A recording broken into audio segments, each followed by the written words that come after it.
मथुरा के मंदिरों में यूं तो 40 दिन तक होली खेली जाती है, लेकिन मथुरा के द्वारकाधीश मंदिर की होली अनोखी होती है।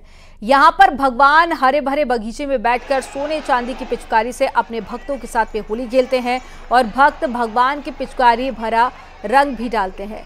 द्वारकाधीश मंदिर में होली रसिया गायन शुरू हो चुका है। भगवान श्री कृष्ण का ये बाल स्वरूप है और यही कारण है कि भगवान को होली का आभास कराने के लिए यहाँ पर भगवान को राग भोग के बाद में रसिया सुनाकर होली के लिए तैयार किया जाता है। पहले भगवान के चरणों में गुलाल का तिलक लगाया जाता है और फिर रसिया गायन शुरू होता है।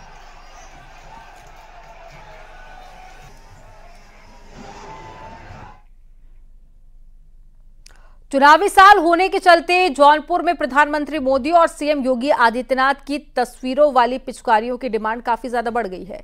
इस बार भी त्योहार पर मोदी योगी की फोटो लगी पिचकारी और भगवा रंग के हर्बल गुलाल की डिमांड देखी जा रही है। इस बार लोग चाइना सामान से दूरी बनाए हुए हैं और बाजार में देसी उत्पाद की भरमार है। बाजारों में रौनक बढ़ चुकी है, कारोबारी काफी उत्साहित नजर आ रहे हैं।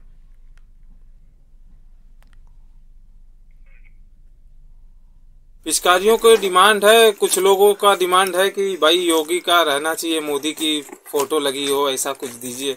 तो ऐसा आया भी था और कम संख्या में आया था, तो इसलिए अच्छी खासी डिमांड हुई। दोबारा आने का मौका नहीं मिला, तो बहुत अच्छा रहा। मतलब इस साल चाइनीज आइटम से क्या बहिष्कार है? चाइनीज आइटम तो मुझे लगता है मेरे दुकान पे पिचकारी के लिए एक भी कलर अबीर में चाइना का कोई भी आइटम नहीं है। अलीगढ़ मुस्लिम यूनिवर्सिटी में होली खेलने को लेकर छात्रों के दो गुट आमने सामने आ गए। हिंदू छात्रों ने 21 मार्च को होली खेलने के दौरान मुस्लिम छात्रों पर मारपीट का आरोप लगाया था और मामले में पुलिस ने 10 मुस्लिम छात्रों के खिलाफ मुकदमा भी दर्ज कर लिया था।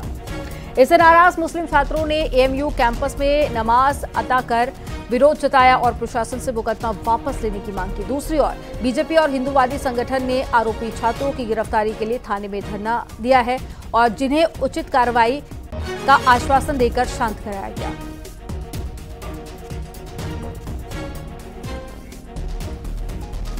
वो एक राजनीतिक तरीके से होली मनाना चाह रहे थे, उसको रोकने के लिए जो 23 की होली है वो 21 में मनाना चाह रहे थे। ये तो सरासर गलत है, आप सबको भी समझ में आ रहा है, समझ नहीं समझ रहे। और दूसरी चीज़ ये है कि हम ये कहना चाह रहे हैं कि हमारी जो डिमांड है, हमारी जो मांग है, वो सिर्फ ये है कि एसएसपी साहब से मेरी पर्सनली भी बात हुई है। हम ये पर्सनली उनसे रिक्वेस्ट करना चाहते हैं क्योंकि उनका एक पद है, एक अच्छा ओहदा रखते हैं और एक अच्छी अथॉरिटी है। हम उनकी इज्जत भी करते हैं, सम्मान भी करते हैं, उनकी पोस्ट के उनका मानसिक सम्मान भी है। लेकिन उनसे मेरी पर्सनली रिक्वेस्ट है कि वो एक आईओ सेट करें इस एफआईआर को लेकर और इस पर निष्पक्ष जाँच होनी चाहिए और इस पर ये चीज़ तय होनी चाहिए कि गलत कौन था, गलत आदित्य था या हमारे अलीगढ़ मुस्लिम यूनिवर्सिटी के मुस्लिम लड़के थे। देखिए, एक प्रकरण हमारा सिविल लाइन थाने के एएमयू कैंपस के आया था सामने, जिसमें एक व्यक्ति द्वारा ये बताया गया कि कुछ छात्रों द्वारा उसके ऊपर हमला किया गया। इसमें हमने सिविल लाइन थाने पे जो है सुसंगत धाराओं में एफआईआर पंजीकृत कर ली है। 3 टीमें बनाई गई हैं जिनका भी नाम उसमें एफआईआर में लिखा गया है उनकी अरेस्टिंग के लिए। जल्दी उनकी अरेस्टिंग भी की जाएगी और अग्रिम विधिक कार्रवाई भी इसमें अमल में लाई जाएगी। मैनपुरी में एक युवक के संदिग्ध हालत में ट्रैक्टर की चपेट में आने से मौत हो गई। इस पूरे मामले में युवक के परिजनों पर हत्या का आरोप लगा है। मृतक की पत्नी के मुताबिक पत्नी की बात मानने को लेकर पिता और बड़ा भाई नाराज रहता था और पत्नी को छोड़ने को कहा जाता था। परिजनों की इस बात मानने से इनकार करने पर भी परिजनों ने विवेक को ट्रैक्टर से कुचलकर मौत के घाट उतार दिया और आनन फानन में शव का अंतिम संस्कार कर दिया गया।